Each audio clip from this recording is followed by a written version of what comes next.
Holy consolidation. This is Flight Check, Season 4, Episode 15. We're back, once again, on an emergency basis, talking all aspects of FlyQuest, LCS, and the soon-to-be Americas region. My name is always restored with my internet access after a disaster on Monday night.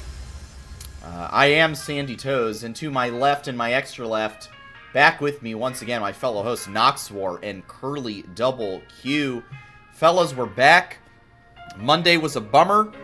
Xfinity, if any Xfinity reps are listening right now, look, you and I gotta talk, because 6:45 p.m. on a Monday is not the time for my internet to go out and then get restored, at 5 in the morning.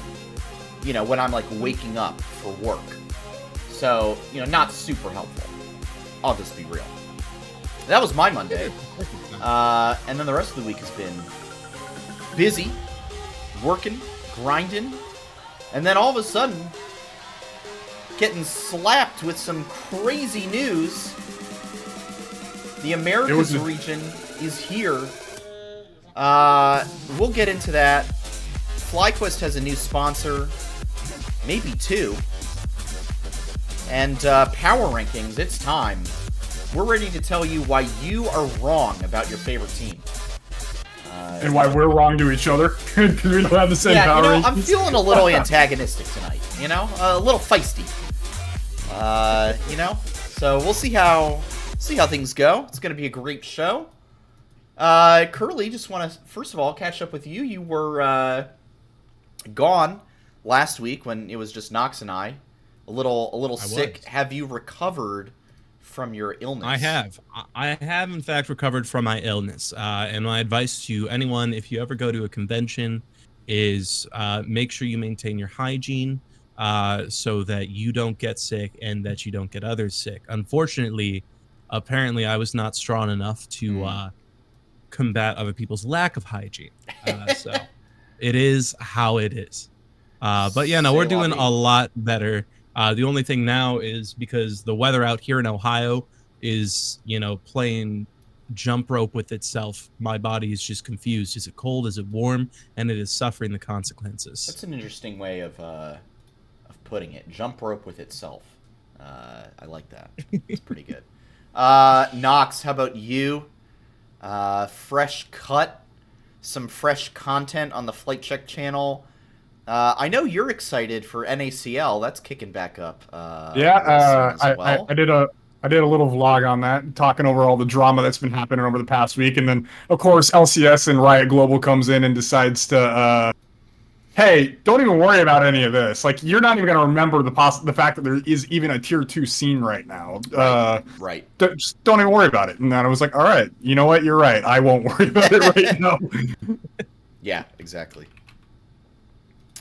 Well, it's going to be a great show, of course. Let's just get right into it. The big news of the week. And, frankly, when I started seeing the rumors about, big news, I was like, it's actually kind of good that there was no show on Monday night, because otherwise the news would have dropped and we would have completely missed it. They almost got us with the FlyQuest content drop 20 minutes after we end the show. Yeah, exactly. It was almost a classic FlyQuest moment. It was almost a classic Flight Check missing the big news moment. I want to ask you guys first, immediate reactions. What were they? How are you feeling now? It's been 2 days, a decent 48 hours since the news dropped. How are you guys feeling straight away? And how are you feeling now that the news has had a little bit of time to sink in? Well, for me, right off the bat, I was very confused about what was even happening. Because Tuesday was the most active I have seen any of my LCS or league Discords and Twitter. And so there was just so much response and feelings and emotions that I couldn't actually figure out what the gist of everything actually was. Yeah. So that was my initial response, was what is even going on? Yeah. But as I've settled into it, I personally do think it is a really good thing in the long run, at least for the LCS. And I kind of think structurally, I'm also just a big fan of conferences coming from like being an NHL fan first and foremost. It's just like conference finals and all that stuff are just a real big thing.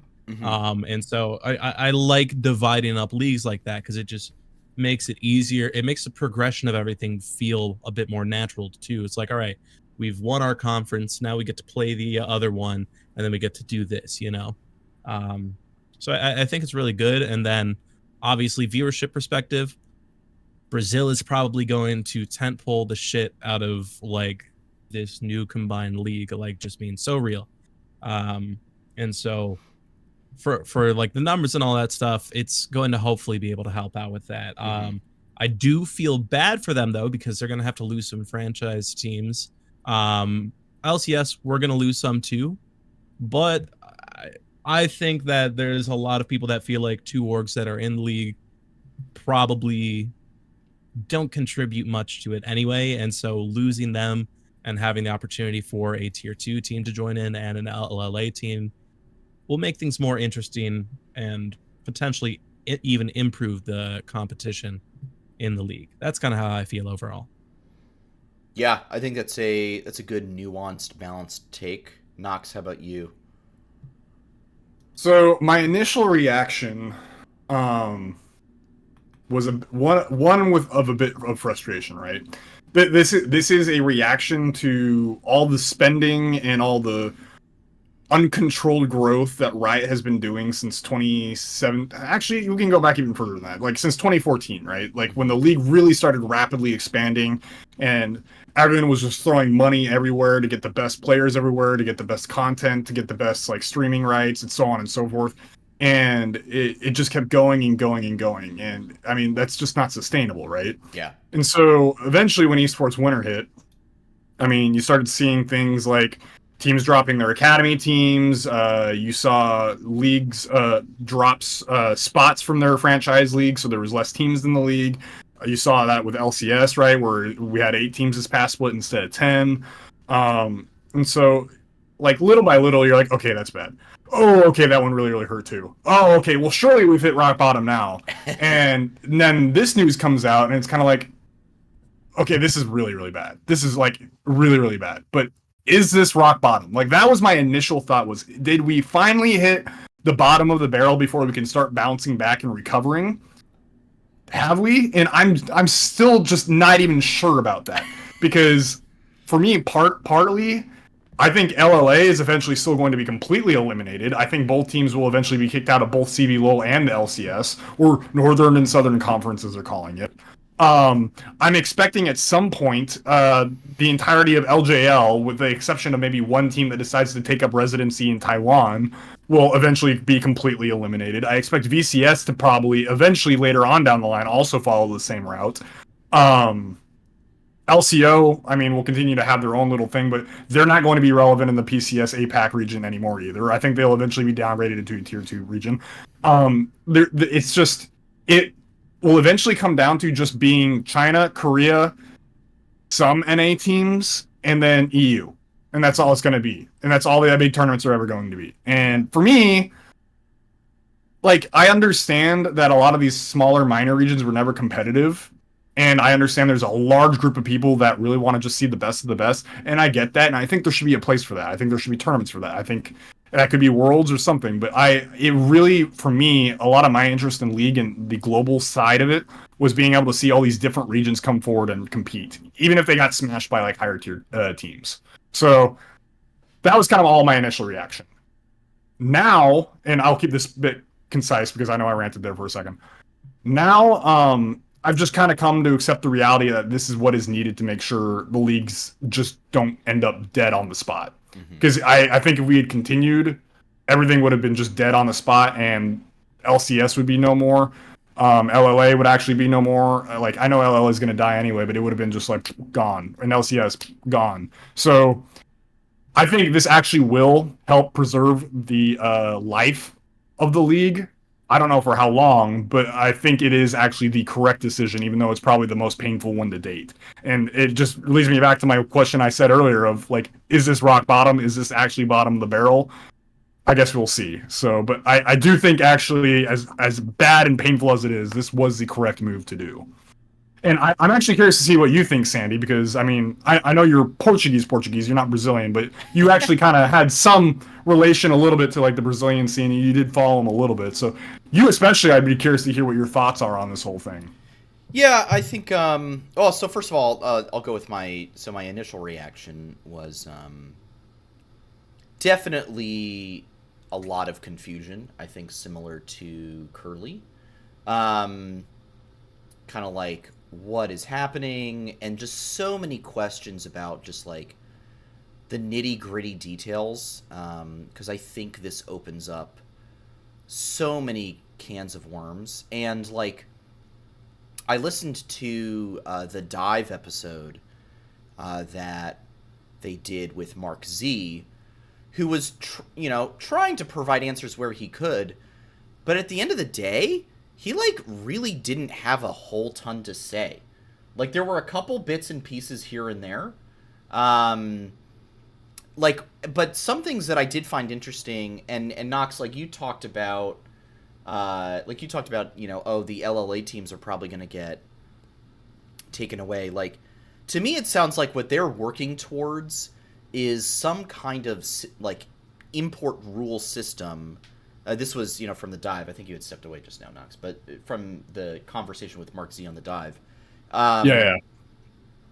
Where, and I don't think they've really nailed down exactly how it's going to work. I think they got to deal with some legalese, so there's no loopholes, things like that. But I think what they're looking to do is like, I look at, like, I'm going to pull up, like the VCT Americas thing, and like they don't have the rosters, so let me pull up the stage 1 thing. So you've got all your rosters here, and like a team like Leviathan, which is like technically, actually I think I don't even know. Yeah, they're based in Chile, right? They've got 2 players from Chile, and then they've got an American, a Brazilian, and a German player, right? Which is like just all over the place. Sentinels, they've got 2 Americans, a Canadian, a Brazilian player, and then a player whose nationality is Morocco. And I don't know exactly what the like difference between like Valorant import rules and stuff are, but I can't imagine it's too different. And like, obviously there's some teams here like, MIBR is full Brazilian, 100 Thieves is like 4 Americans and a Canadian. But then like Evil Geniuses, Jogitmo is, his nationality is Cambodia, right? So like, I think this is supposed to really be like hey, and you can see it really here, especially with like Leviathan and Sentinels, where it's like you've got 2 players from like that country, that region. Then you've got like kind of some import slots where like they're they brought in a European player in Tex, and then they've got 2 players from the rest of the Americas region. So I could very well see a world where these LLA teams have like 2 Argentinian players, 2 American, or like one traditionally North American player, and then like 2 Koreans or like 2 European players. I think this open, and like frankly, like when you're doing that, you're probably like I think there's some trade-offs here, right? Because like then okay, you're really limiting the opportunity for representation player-wise from a country like Argentina or Mexico or, some smaller countries that don't typically get big representation on the international stage. But I think, this is an opportunity for like more North American for really all players to have more like just they're able to move around between organizations much more, because all of a sudden it's kind of like, okay, if like you want, you could go fill in a slot on a Brazilian team and go play in America South, right? And you want a hot take real quick? Well, hang on. I'll tell you what. In my opinion, I think there's a decent amount of NA players who would be really helpful to some of these Brazilian teams.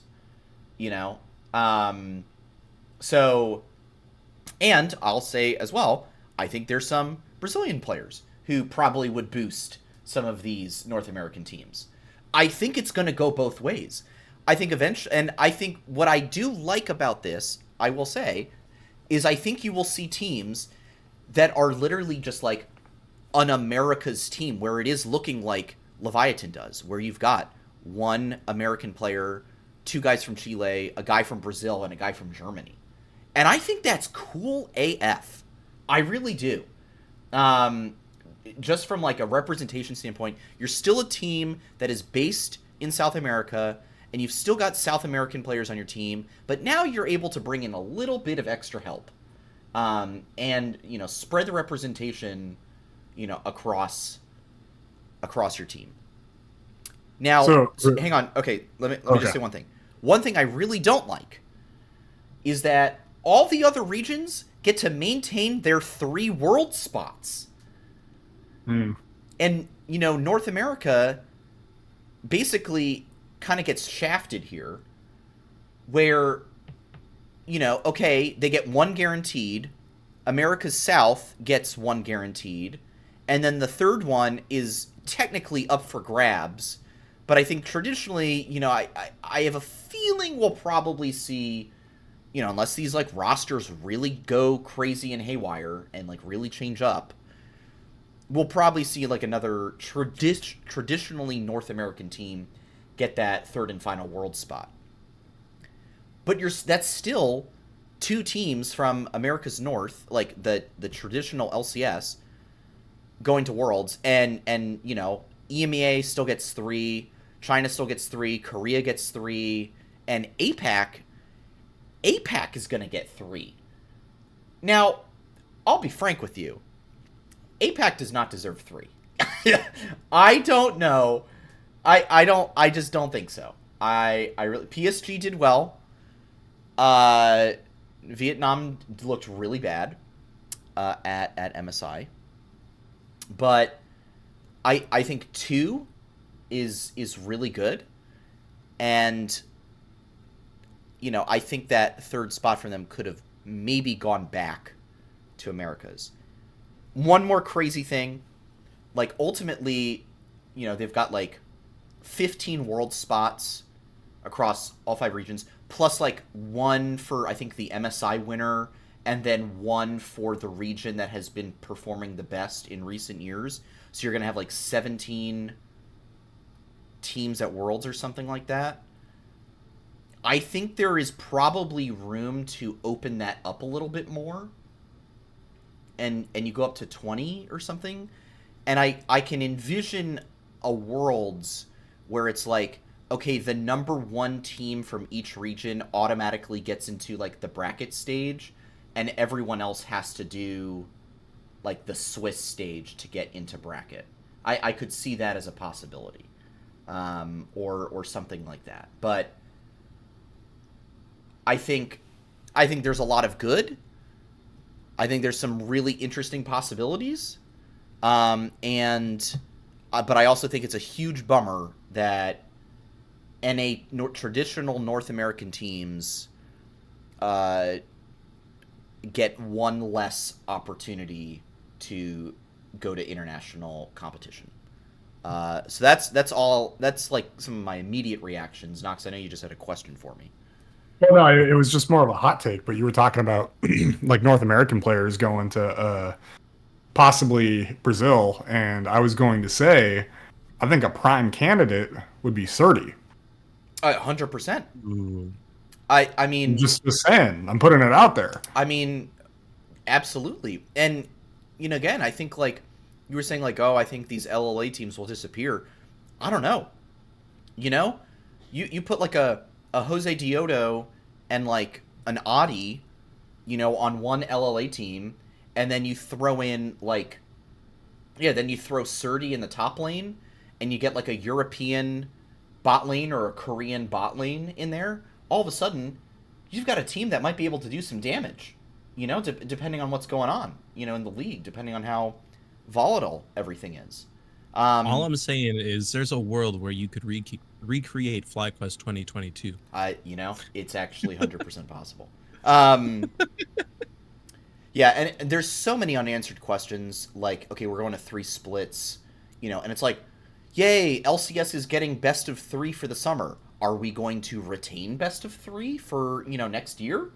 Or are we going to go to, like, the European split model where it's like 8 best of 1s, or it'd be like 7, best of 1s, and then you go straight into, like, best of 3 double elim bracket or something like that, right? Like, I think there's a lot of unanswered questions.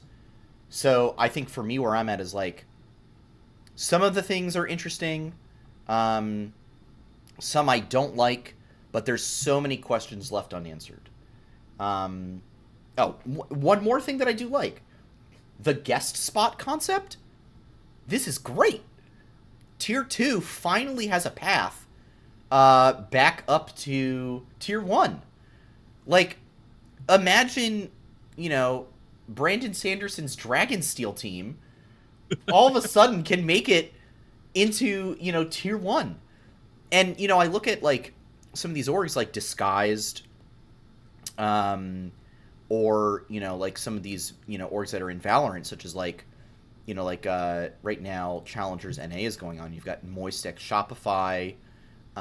You've got some other smaller ones like YFP, which is present. M80 is there. Oxygen Esports. I highly doubt that those orgs would be in the challengers in the Tier 2 Valorant system if there was not a path to pro for them.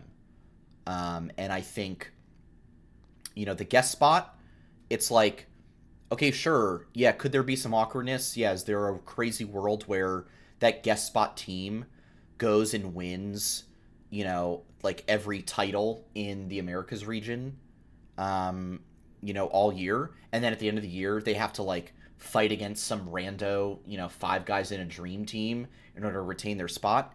Yeah, I guess that could happen. Do I expect it to? Probably not.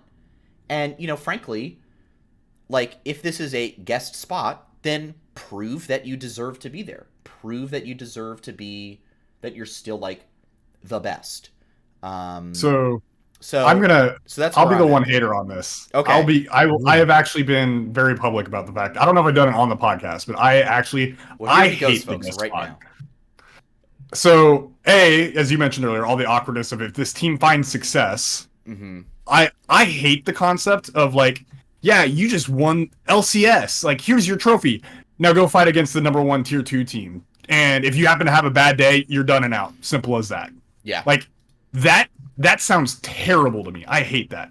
Here's the other thing, is if this team comes in, like, I don't know what all the rules are of replacing, like, members that qualified in, but, like, if an org comes in and they just replace, like, 2 of the 5 members, because I'm assuming you'd have to keep, like, 3 out of the 5 members, right? But you, like, bring 2 Koreans in from, like, from LCK itself. This team's suddenly amazingly good, but the org has to fight against these Tier 2 teams that are trying to promote up.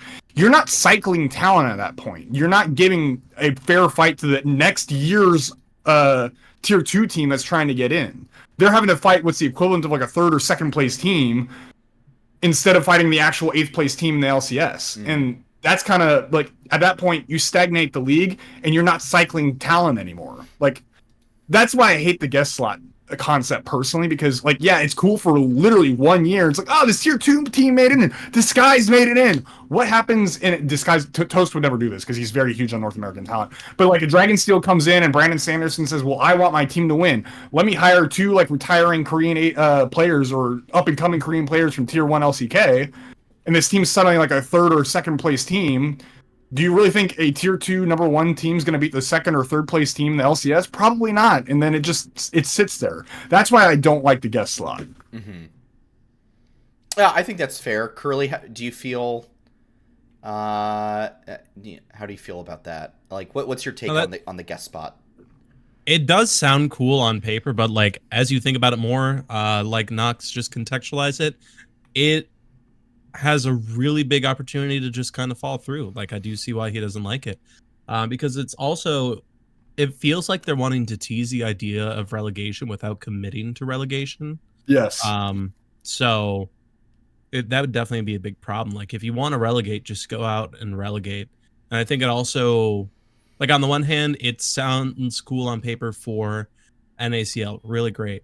But then it also plays a bigger part in just kind of slowly dismantling the LLA, which I think is kind of just not a cool thing to do.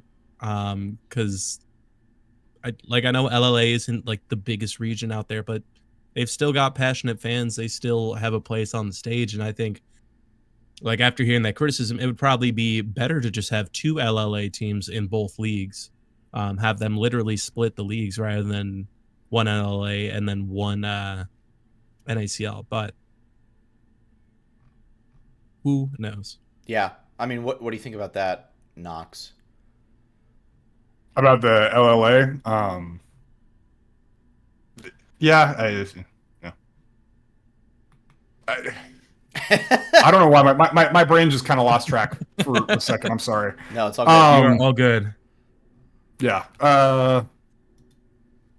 Summarize it for me one more time, Curly. I'm sorry, just really quick. My brain just basically like just if the relegation thing is something they're not fully committing to, it would I think be better for like the progress of the league and then like just kind of respecting the like LLA as a region to just have 2 of them because like there's still fans that care about it. That's still you know, it like they still deserve a spot on the stage, you know. Yeah, I think it's just frustrating because there's no win-win scenario in that, like, because the thing is you bring 2 LLA teams in and let's be honest here, the quality of those teams, if they're using Latin American players, because they often lose to NACL teams. They don't ever actually put up fights against LCS teams, and they constantly lose against NACL teams. Right. So if you bring 2 LLA teams in the league, I'm already expecting one not to do well, and this is probably going to be the first or second seed, either Estral or Rainbow 7 most likely. Possibly Isurus due to the history of that org. I don't expect them to do well. So if you bring in the second one, it's just like, not to say that the teams wouldn't be putting content out and trying their best, but like in terms of competition wise, like you're getting another Immortals basically, and I don't want another one of those in the league. That would suck. And so really, at the end of the day, and Riot will never do this, but I think what you have to do is you have to bring back a full-on relegation promotion system, but you have to franchise the NACL portion of the league. So that way, the whole thing is a full, I mean, in this case, it would be 18 teams or 16 teams, however many teams you want it to be. But you have, it's almost like the EPL, or the English Premier League, where you can go up and down this entire system, but you're still franchised. You are part of the system. You are a team there. And you will never be completely kicked out of the league if you lose, like even in the NACL. If you're finishing last in the NACL, like that is your spot forever. But if you promote up into the LCS, hey, you can come to LA. You can compete on stage. You're competing for that trophy. Like that's what needs to happen. But Riot will never do that because it's just too much money, but it would realistically protect all the teams while still giving you the promotion relegation portion of it and actually rewarding teams for building consistently good rosters. Yeah, I think that's totally fair. Yeah, I mean, it'll be interesting to see where teams build their rosters. I think, or how they build their rosters. Because I think there's, a real chance that it, winds up still being like a, everyone just like goes for the best players possible. And then there's a lot of like lower tier players who still deserve spots in LCS. But don't, but don't get the spots because like people are still importing or bringing things in. And I think that could be a real problem, I think, for the Brazilian teams, right? Where like, okay, there's a decent amount of like tier 2 NA players who probably I'm not shitting on Brazil, but I feel like there's probably a decent amount of Tier 2 NA players who could probably slot in very well on Tier 1 CB LOL orgs right now and perform pretty well, right? And are probably better than a lot of the Tier 2 CB LOL players. That's just my take. No, I mean, I think they'd hold their ground. I don't know if they would excel, but I think they'd at least for sure be reliable pieces that you could put in the CB LOL that teams could utilize. Yeah.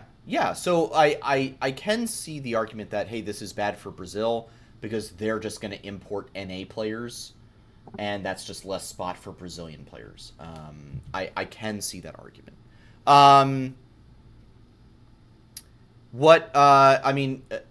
How are you guys feeling about this whole,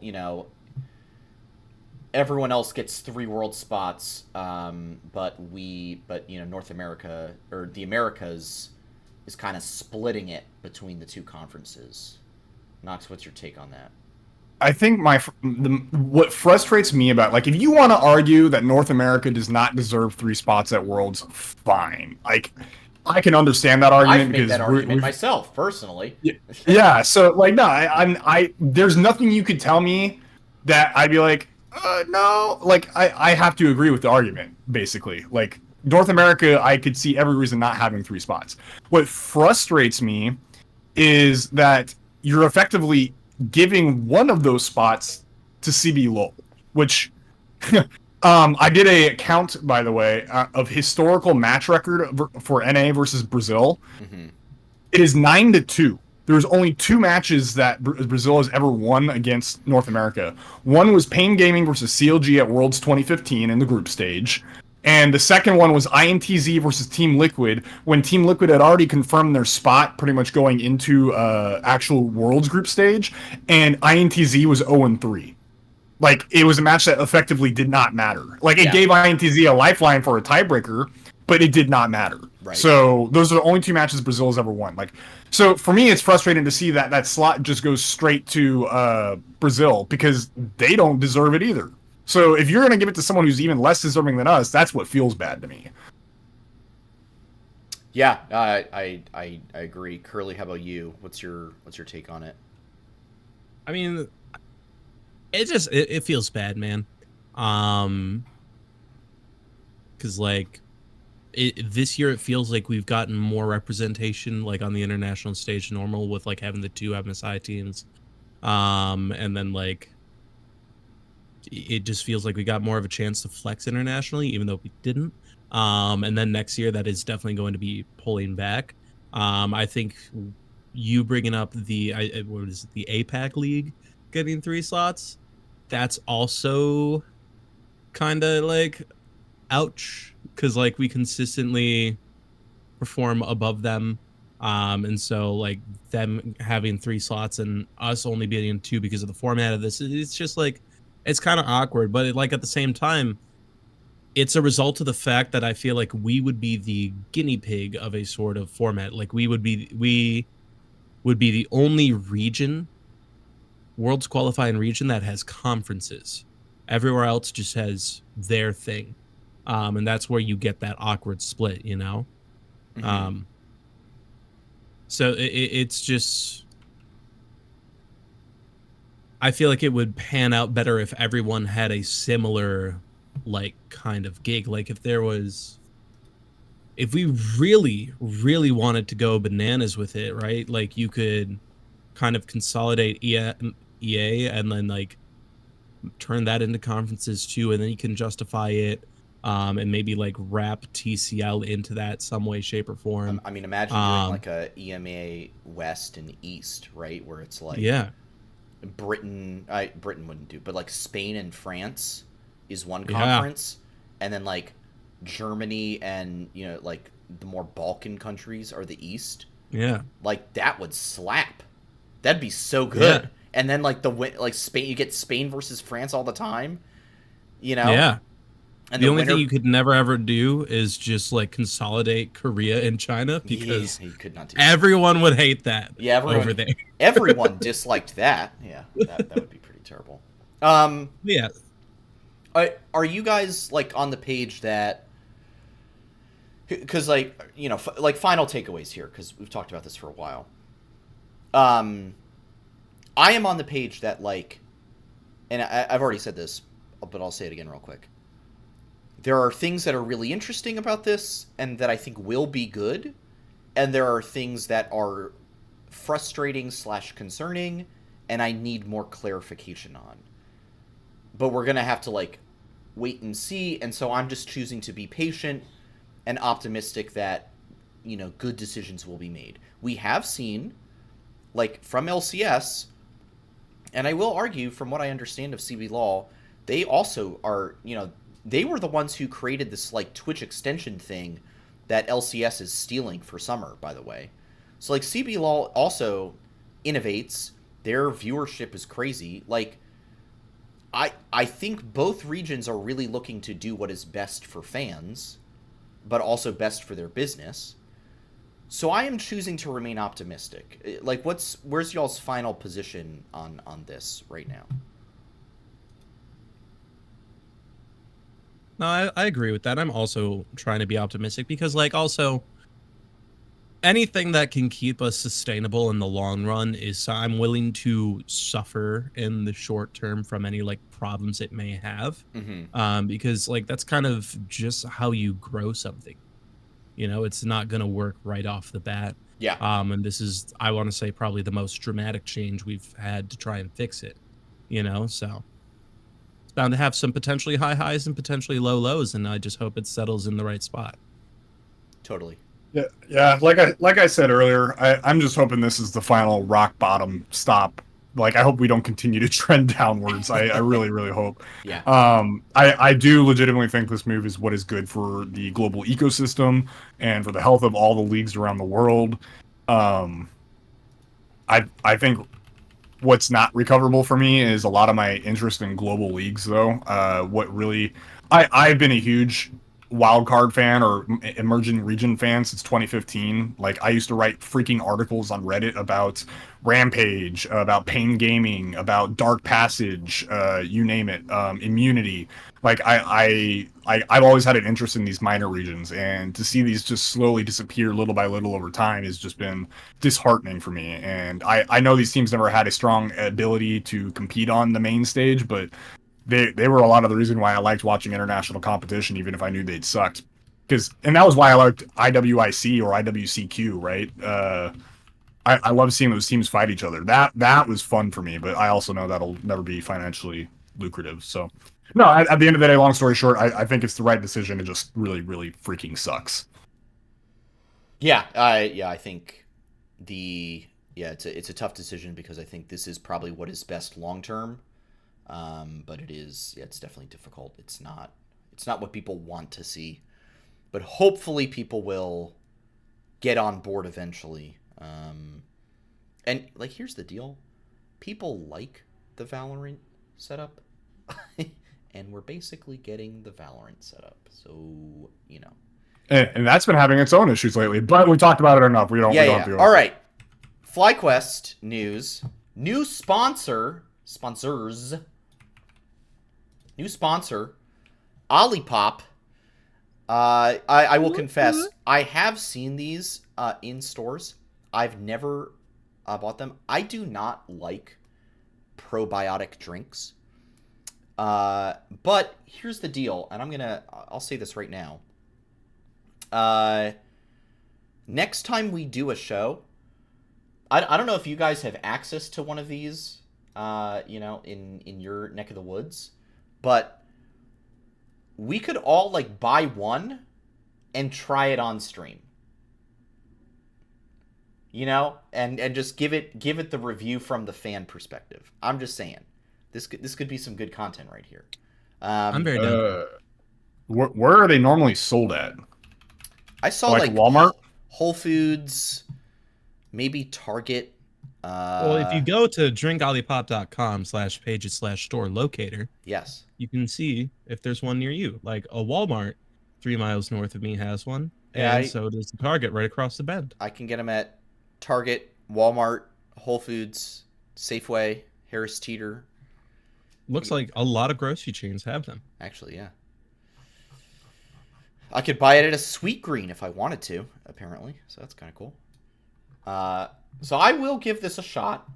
You know, FlyQuest, your sponsorships, they're doing work. I will buy an Olipop beverage.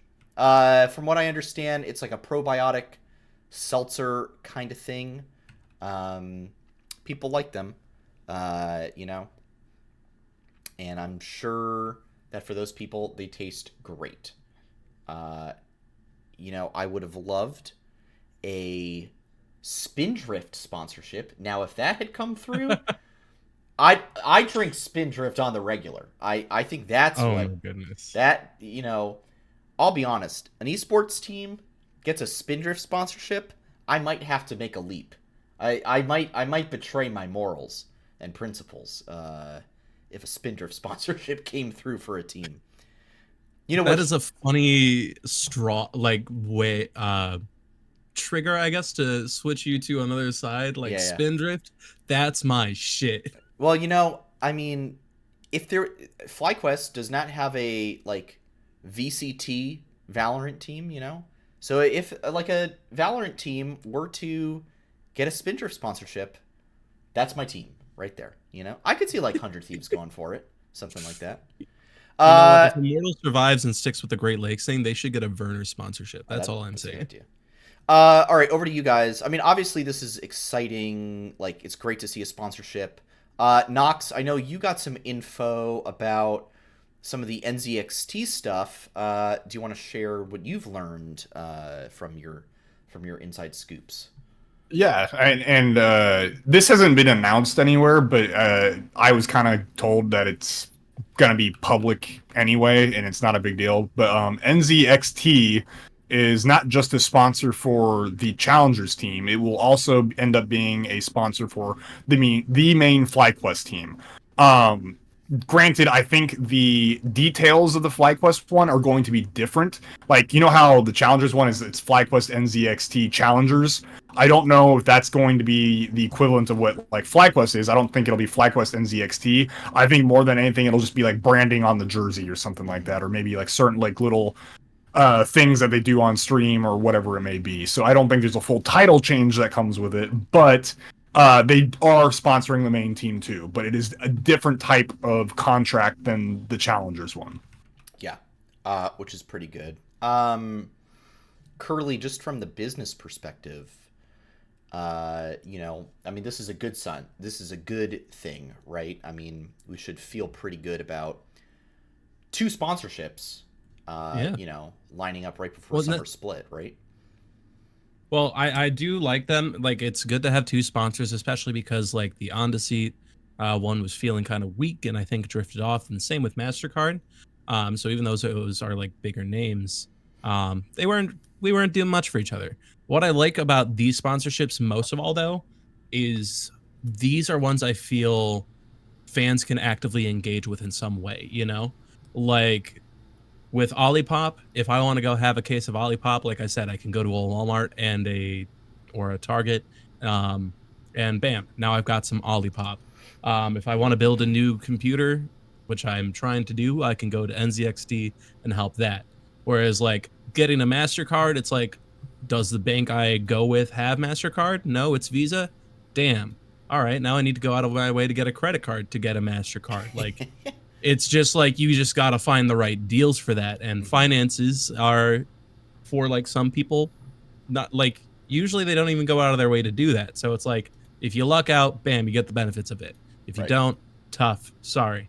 And then with Andaseat, it's just like gamer seat sponsorships are just very coin toss for me. Like, if it's not Secret Labs, it's like people are like, what the hell is that? At least to me, you know. Secret Labs just has such a heavy name presence. But I do know that one of our Discord members did get an Andaseat, the FlyQuest Andaseat, if I remember correctly. So yeah, that one was still kind of engageable, but like less so because you don't get chairs as often, you know? Yeah. I will say, like, just from the business side, like, I recall when Travis Gafford had his Mountain Dew Game Fuel sponsorship, which was short-lived. I think it was maybe a year. it made me go out and buy Mountain Dew Game Fuel. Because I was like, oh, hey, what is this? Let me try it. And I liked it, and I, like, bought it.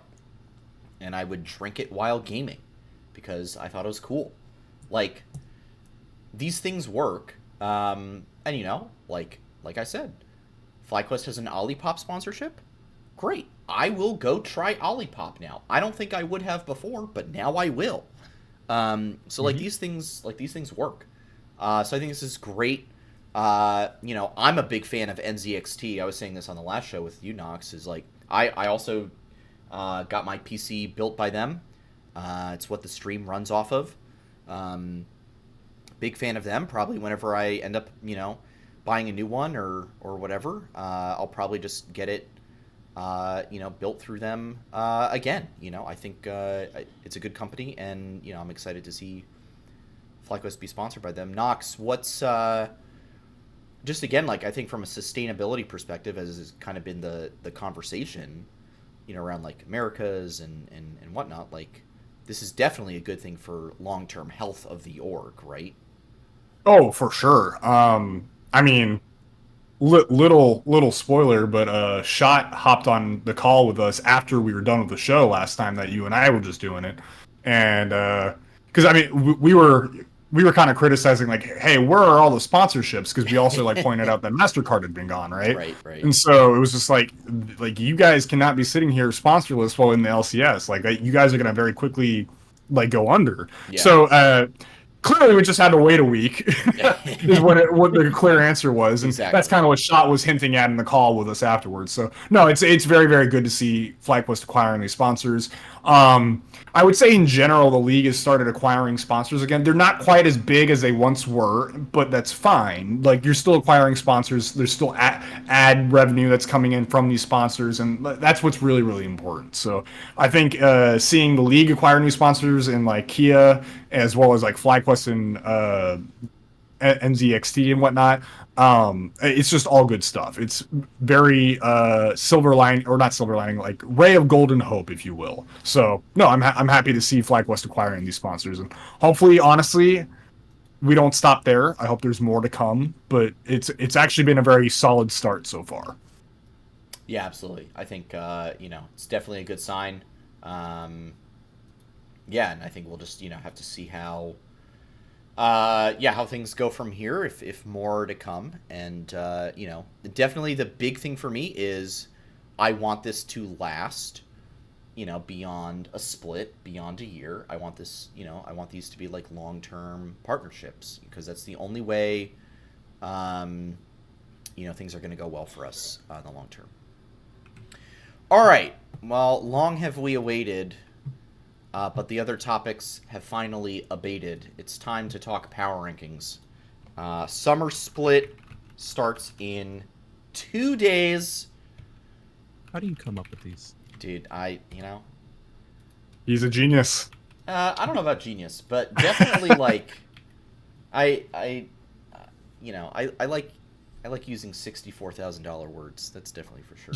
All right, summer split rankings. Let's get into it. I am going to switch over to our presentation mode, which I'm pretty sure the cameras are giga scuffed on. So let's see how this goes. You know, not too bad. It's Nox is in the wrong spot, so we're just going to quickly move everyone. Did I really make those that small for the freaking MSI ones? My goodness. You might have. I don't remember. But we're gonna make things a little bigger right now. Whoop! There's Curly. Ooh, gosh. Nox, you're a little big. My goodness. Good lord. Hello. My neck's already long enough, Sandy. You don't need to make it longer. All right. My goodness. And there I am. What was I cooking with the MSI graphics, bro? It was certainly a cook. All right, summer split rankings. We're gonna do this. We're gonna go through. I'm gonna reveal them. Right. We going bottom to top or top to bottom? Yeah, let's do bottom to top. I'll reveal them right here. Booyah! Looks like we've all got Immortals sitting in 8th. So let's just start right there. Immortals, No changes to the roster. Running it back, Castle. Except the coach. Yeah, Castle, Armeo, Mask, Tactical, Ole. Sharks out as coach and Inero in. Inero in as coach after having taken a break to be a GM for a minute. So we can get through this pretty quickly, I think. Dang, this is looking pretty similar except for a few spicy moments here and there. Nox, Immortals, why 8th? And then Curly, I'll ask you Shopify, why 7th? Nox. Oh, hello. Yes, that's me. Yes, Immortals 8th place. Straight up, like, they were Scrim Kings all last split, and they were never able to actually show it on stage. So I don't think anything is changing when, honestly, you kicked a coach for a coach who I personally believe is worse. I'm sorry, I'm not an Inero fan. I don't think he's that good. I think he was a better GM. In fact, I thought he was a great GM, but I don't think he was ever a good coach. So, sorry, Immortals 8th. Dang. Tough. I mean, Curly, do you have anything to add on there? Literally saying exactly what I am thinking. So for real right there. Nice. All right, Curly, then Shopify 7. What's the take there? Tomio is a side grade. Wow. And yeah, it's I don't think there's enough cultural change that would probably bring them up, and then also just some of the changes around the rest of the league just hit harder than the jungle side grade. So yeah, even if it is an improvement, everything else improves more. Yeah, I think that's fair. Yeah, I mean, I think for me, the big thing was, like, I don't think that Boogie was the problem. Surdy was right there, and that would have been a huge upgrade for this Shopify team. I really, really do think.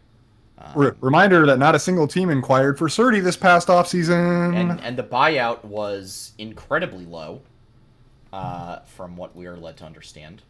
So it's just mind-boggling what is or isn't happening behind the scenes. It's just crazy to me. All right, that's Shopify. I don't think there's a lot to say there. I don't expect them to make playoffs. Hopefully they retool. Because apparently they want to come back for America's North. I'm hoping to see better from them. I've heard comments that they really took this year as a learning year on how to operate within the LCS, and that next year is the year that they're really going to go hard. So, in which case, if that's the case, I'm kind of okay with it. Yeah, I'm hopeful. I mean, basically, they took the former TSM roster, right, and just kind of ran it back. Yeah, I mean, I think, that's fair. It's, I get it. All right, here's where things start to diverge. We all have the same 3 teams in 4 through 6, but you guys are aligned, and I am not. So I feel like I'm going to have to defend myself here. Well, the one thing we all agree on is Dig is better than NRG. This is true. So let's talk about that. Let's just start there. This Dig roster overhauled. 4 out of 5 players are new. Licorice, Spica, Jensen, Sven, and Isles. Isles being the only returner. And I'll just say the reason why I have them in 5th, and of course, please remember, folks, and we should have said this at the outset, this is for regular season finish only. This is not who we think will win the split. This is 7 best of 3s, 14 to 21 games, how you will finish, who makes playoffs.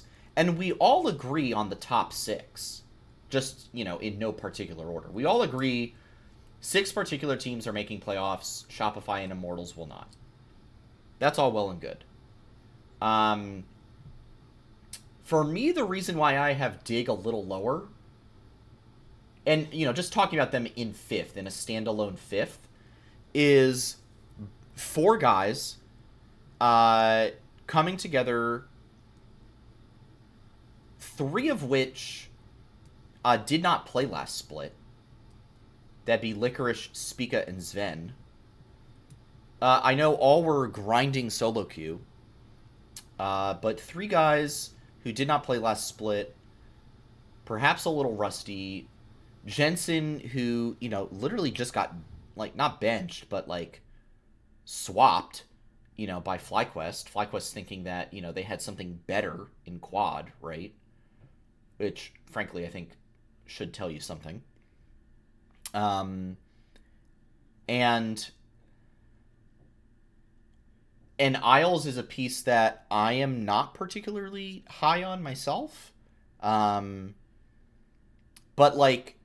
in terms of just, where these guys are, I do think Licorice will probably be really good. I don't have Spica in the top half. I don't have Jensen in the top half. I don't have Isles in the top half. Sven, based off of, where I expect Berserker to be at, Jan's performance last split, B-Voy's performance last split, right now, just coming into the season, I have Sven kind of as, a mid-table 80 carry. Mid-table bot laner. So that's kind of why I have them down in 5th, is because, I think it's going to take some time to gel. I could see them coming on really strong at the end of the season and make a run in playoffs. But for the regular season, I just don't have faith in them to finish in the top half. I mean, you make fair points. You make fair points on every single one of those. I think for me, a lot of it is I have faith in the ability for all those players to be basically, maybe not in the beginning, I think they're going to get slow roll up, which is part of the reason why I only have them in 4th. There's a strong chance that they're making top 3. For instance, Empire and Oracle's Elixir has been Dignitas is a top 3 team. They will eventually get there, which is kind of the reason why I'm nervous about them. But I think they're going to have a slow start, which is why I have them in 4th, honestly. And I think all these players, that even though they don't have synergy yet, will eventually get to that point, and they'll all start operating at high levels. And the one comment on Isles, typically I'm not very high on him too, but for me, what I noticed in my head, he does not have a high ceiling, right, in terms of skill level, but he's currently operating at his ceiling, which right now is actually fairly solid. So if he can continue to maintain that level of play going into summer, I think Dig will actually look very, very solid throughout the summer split and can look extremely scary in playoffs when the time comes. So that's why I've got them in 4th over Energy and 100 Thieves, but we can get into them in a second once Curly gives his reasoning. Yeah. Well, so then, with Dignitas, first off, look at all those FlyQuest alumni. How could I not root for this fucking team? I am going to not actively say it, because the day I realistically say woo Dignitas is maybe I will die.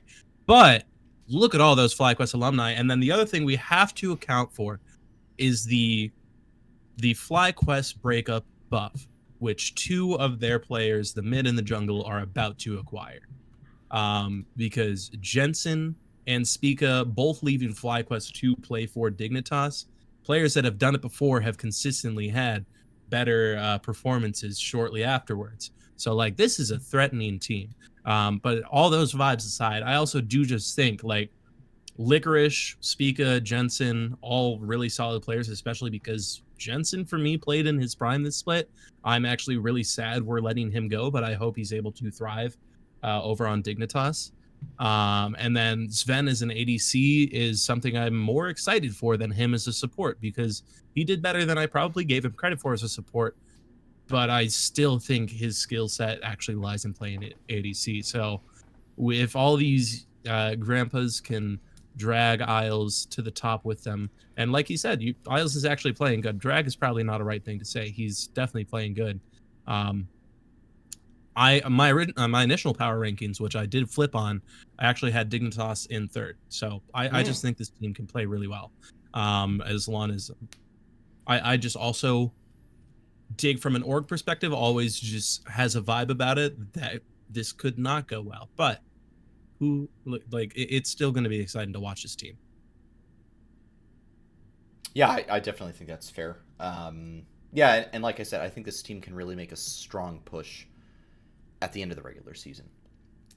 Let's take a look at y'all's number 6, 100 Thieves, because that is the biggest disparity. I've got them at 4. You guys have them at 6. They're frauds. They're frauds, Sandy. Okay, they're frauds. But why are they frauds? Because, they only had the one split, and yes, they did not look good in playoffs. But is that just it? They're just forever going to be frauds? Is that okay? All there is to say about them? I don't know if that's the case. I think you could really legitimately say that River and Quid were at least a top 2 mid jungle duo, right? At the least they were top 2. And I think that really counts for something. No, I agree. I think honestly what it is I have more faith in the fact that NRG will level up a little bit because I think they're going to finally figure out how to play with Huhi.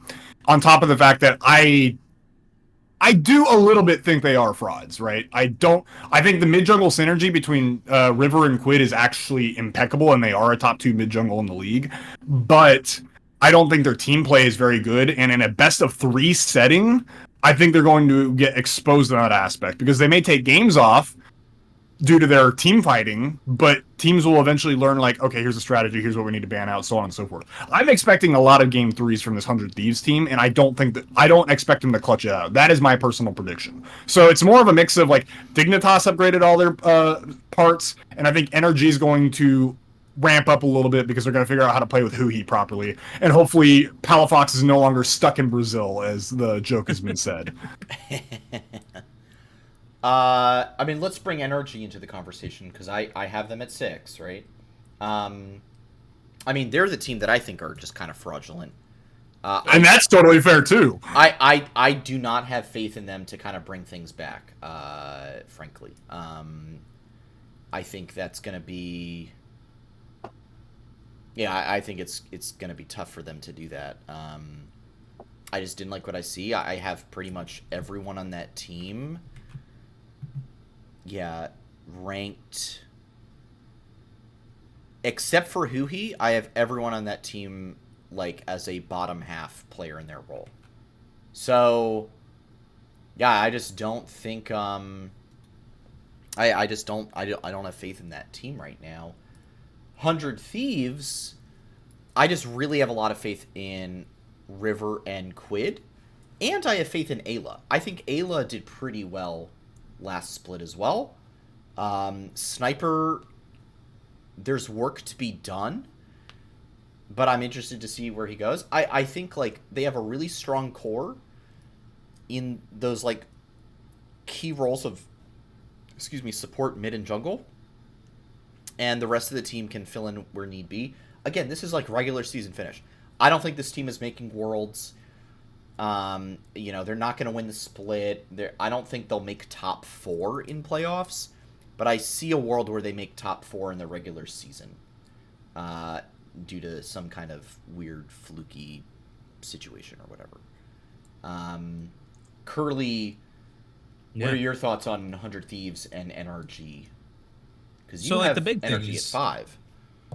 I do have Energy at 5. So with 100 Thieves, my opinion of them literally goes up and down all the time. I want to say it's probably the most inconsistent thing I've ever had. You can look at previous power rankings, you can look at any past VODs. My opinion of them goes all over the place. And right now I'm just low on them.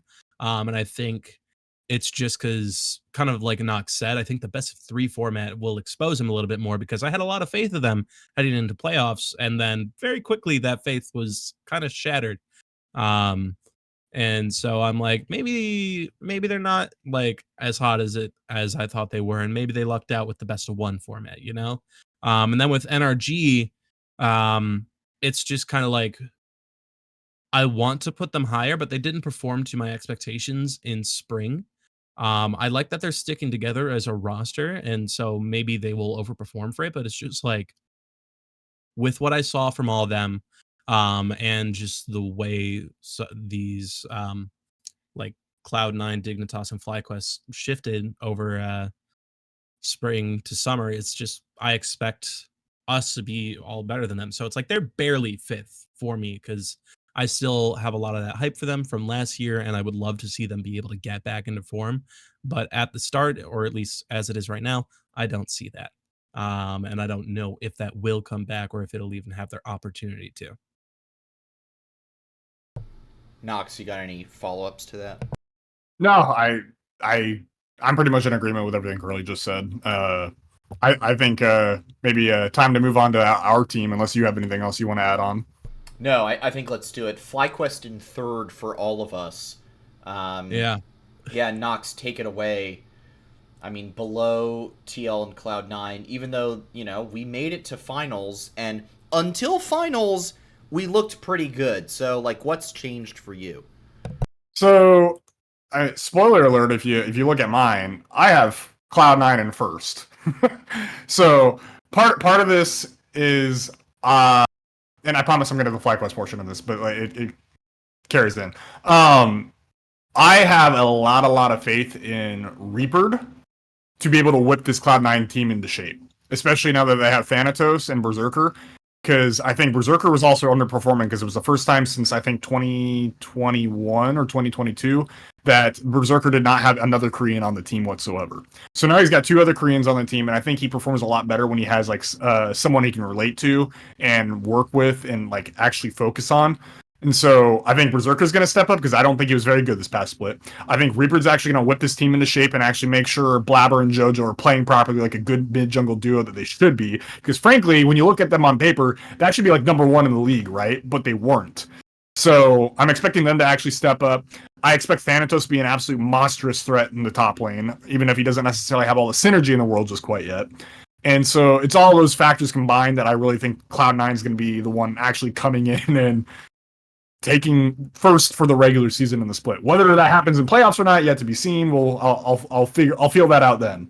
And then I have TL in second, which is they just got done with MSI. They looked great against T1. I know they lost the series, but I thought they looked fantastic against T1. And so I think they're going to come back with an actual idea of how to play the game at all times. And I think really it's going to be Cloud9 and TL riffing versus each other in scrims. And they're going to level each other up a bunch. And I think they're going to be extremely scary come playoffs. And then we have FlyQuest, which we promoted Quad, who I think in the short term is not going to function as well as Jensen immediately. I know in scrims, Masu's talked about in interviews, and I know Inspire's talked about in interviews that Quad will play the game a little more how the team sees fit. Mm-hmm. But I just don't think it's going to have that immediate synergy, and I don't think he's going to have that immediate stability when he gets in the league. I don't think he's going to be like a Menez when a Menez came in for Cloud9. I just think he's going to take a moment to ramp up, and that's going to cost us a couple series in the very beginning, right? Especially against this Team Liquid team who we play this coming Saturday. And we'll get to predictions here in a little bit, but you can see which way I'm leaning on that, right?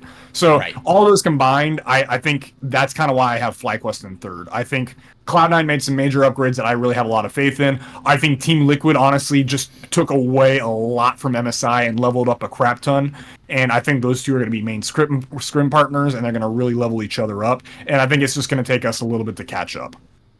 I think that's fair. Curly, how about you? FlyQuest in third. Why so? Well, so this split is the most critical I've ever been of FlyQuest, and the most critical I probably will be. Because like I said initially, I even had them in fourth place because I am not a fan of our summer changes, to be perfectly honest. And it's not to say that Quid isn't good enough for the LCS, because he definitely did dominate. He dominated NACL, especially in that finals, and really performed exceptionally. So he's definitely got the caliber to make it up here, and he's got the LCK experience in the past. However, the biggest thing I am about, and you guys know this, is consistency. I do not like what I feel are unnecessary changes. If this happened in the off season heading into 2025, cool. Mid-season, not a big fan of it. I would rather run it back and fix the problems that were potentially there. And so I do not think Jensen was the problem with that. So I'm very critical of this mid change, and then just bringing Mithy on as an assistant coach isn't something I'm not the biggest fan of either. I was a Fnatic fan in 2020, so that hurts. And just what I saw on Cloud9, it's like, yes, he can get you up there. Just I'm very critical of him. And some other discords are like, you're just hating, and it's like, that's fair. But I think he's definitely better than some other coaches out there. I just don't think what he contributes to team environments for me has ever been able to push us across, like push any team across a meaningful finish line. It's like you get to look at it, but you don't get to break the tape. You're not the one at first. We're gonna get top 3 in the regular split, and then if we come together in the way that I really hope we do, then we're gonna be able to definitely carry that through maybe even a title. But I'm just very hard on this team, and I'm going to be looking very closely at everything, more so than the bias Curly is actually taking a step back a little bit this split. Right. Well, do you think did we talk about Mithy? We haven't talked about Mithy at all, actually. Okay. Here, ask your question, and maybe we can talk about Mithy for a little bit. Well, because my question was going to be, hey, like, does it make a difference to, and this can go to either of you, does it make a difference to you that he's not the head coach, he's the assistant coach? Because, like, to me, that is a significant difference. Because, and like, this gets into a broader conversation where I think from what we saw at MSI, Nukeduck needs someone around him. Clearly something fell off without Richard available for MSI. We need another source of input. And I am okay with it. Like, Mithy has, like, his teams, I don't think have ever, like, not been top 3. Right? Isn't that the case? Like, the teams he's coached? Now, of course, he's coached teams like Cloud9, you know, which are historically pretty good teams. But I don't think that Mithy's going to come in and he's going to institute, like, the Mithy style of play. I think the objective by bringing him in, to me, reads like, hey, we need someone to come in, give some insight, point out where things are going wrong, especially with a brand new player coming in, and try to patch those things over, instead of bringing in a whole new style. That's what it reads like to me. Knox, I don't know if you have a similar take. Yeah, so I looked really quick. The lowest that Mithy has ever finished as a coach is 8th place in LEC 2019 Summer on Origin. And they finished 7-11. Yeah, and Origin kind of tracks, because that's that was the lowest.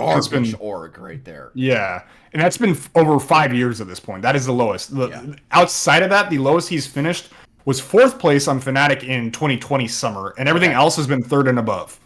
Like, he's never finished lower as a coach. So, as a coach. So having said all that, I'm pretty much in agreement with you. As an assistant coach, I think we sorely lacked having Richard, because a lot of what he did was the drafting. And I thought our drafts in the finals, as well as the MSI, were a little suspect. Whereas throughout the rest of the regular split, I thought they were fairly solid. So I think a lot of what I'm expecting Mithy to do is just kind of fill that role and maybe just give tips and advice where needed, which is kind of what Nuke does right now. He's literally like another sounding board for this team, which can or cannot be a good thing. I mean, clearly you saw in MSI and the kind of mental collapse that the team had from not having a coach that was really willing to crack down or not. But I think if the team is feeling good and the momentum is good, I think really Mithy will shore up and make sure that the momentum stays good for the team. I don't think he's someone that, if the team has bad mental, like what happened at MSI, I don't think he's going to be someone that can turn that around. So that's what I'm nervous about. Well, and so then with having him as an assistant coach, like, it doesn't change much about how I feel about it, because, like, you're right, he's not going to be instituting, like, the culture or anything. He'll probably be focusing on draft, because that's clearly the part that Richard played primarily, because that's what was missing a lot when it came to finals weekend and then MSI. And so he'll definitely be focusing on that. But I've been very wishy-washy on my opinions of his drafts on his previous rosters.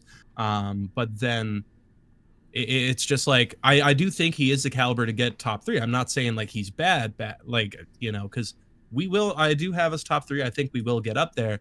It's like I said, it's just that inability to cross that finish line. Where to me, if you are making a change for summer with the split we just had, it doesn't, for me, feel as though we really want to go that extra mile to push. And I know that's not true. I know we do want to like make sure we are at the top. But I feel like there's other coaches out there that maybe haven't even seen teams in a little bit that might have just filled the slot a little bit better for me. But the one thing I will say that this does benefit in the structure is also now Arrow technically listed as a sub. If you look at if you look at the Leaguepedia, he's technically a sub for FlyQuest, or at least for a little bit was. I think he's not anymore. It might have been some clerical thing. No, I think he's still a sub. I don't know why it's not listed right now. But by having him be able to go back to focusing on just working with Masu, I think that'll dramatically improve the consistency and growth of the bot lane. You know, that is the big plus of this. It's like, all right, now he doesn't have to worry about being the assistant coach in an emergency. He can focus on Masu and help him grow as a player. Yeah, I mean, I think that's fair. I think for me, hey, this is the last chance for FlyQuest to get to Worlds as a 3rd seed. And I kind of, that's where I'm leaning towards things going. I think we will still be better than the remaining 5 teams in the LCS. And I think we will get to Worlds probably as the 3rd seed, though, unless TL just kind of was a fluke, because frankly, they didn't look good until they got hot in spring playoffs, right? They did not look so good until spring playoffs started. And then they got hot, and everyone knows that, if you get hot in playoffs, then, that's good enough, and you can ride that momentum and, probably get to finals or win, and that's exactly what they did. I don't know, even though I did rank Team Liquid number 1, and, I don't know if they will still be at that level. And for me, the reason why I ranked TL number 1, now we're kind of getting into the TL versus Cloud9 debate, which I think we can move over to. For me, like, TL over Cloud9, like, TL performed at MSI, right? Took down Fnatic. Very close series with T1. Like, one of those series where you're like, it's not like, wow, this is depressing, we lost 3-0, but wow, this is depressing, we could have won this series kind of thing. And I just think that Cloud9, they're bringing in a brand new top laner who is supposed to be really good, but I have also heard bits and pieces that, maybe we shouldn't, this is not like the second coming of Faker. This guy, this is not like, this might not be the level of berserker coming into the LCS that people have been saying about him.